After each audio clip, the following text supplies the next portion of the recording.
Hizi ni picha ambazo zina trend sana sasa hivi zikimuonesha msanii Diamond Platinum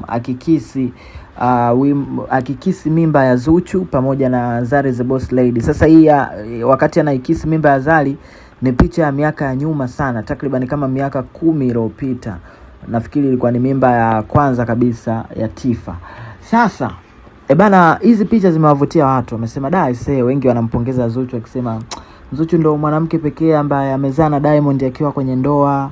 Wanampa sifa nyingi sana ambazo kiukweli hata Zuchu mwenyewe akizisikia hizo sifa atafarijika sana. Sasa tunafahamu sasa hivi moja kati ya story ambayo ina trend sana ni kuhusiana na namna ambavyo Zuchu amekuwa kipaumbele kabisa kwenye mahusiano ya sasa ya Diamond, na yani wamekuwa mume na mke, na sasa hivi wamebarikiwa kupata mtoto, jambo ambalo ni kubwa na kila mmoja analifurahia kiukweli. Ukiangalia moment kadhaa tofauti wakati Zuchu akiwa hospitali, namna ambavyo Diamond alikuwa anampetipeti, alikuwa mstari wa mbele kuhakikisha kuwa anakuwa anamjari, anatekea kila kitu ambacho kinaendelea pale.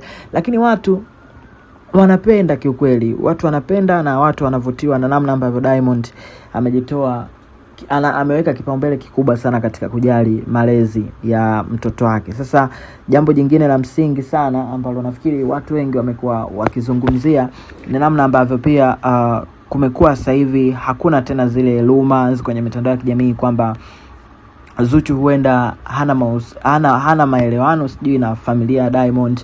Tunafahamu baadhi ya watu wakawa wanaibua, mbona hatuoni familia ya Diamond wamposti Zuchu sijui nini nini, lakini sasa hivi wako sawa. Hata Esma pia alishare kwenye ukurasa wake wa Instagram akasema kama kuna sehemu wamekoseana waombane radhi, jambo ambalo kila mmoja kiukweli anavutiwa nalo. Sasa nataka uniambie wewe unatoa maoni gani kuhusiana na hichi, lakini pia mtazamo wako ni upi hasa, kwa sababu tunaona namna ambavyo kila mmoja sasa hivi anatoa mtazamo wake kuhusiana na hichi ambacho kinaendelea kwa sasa.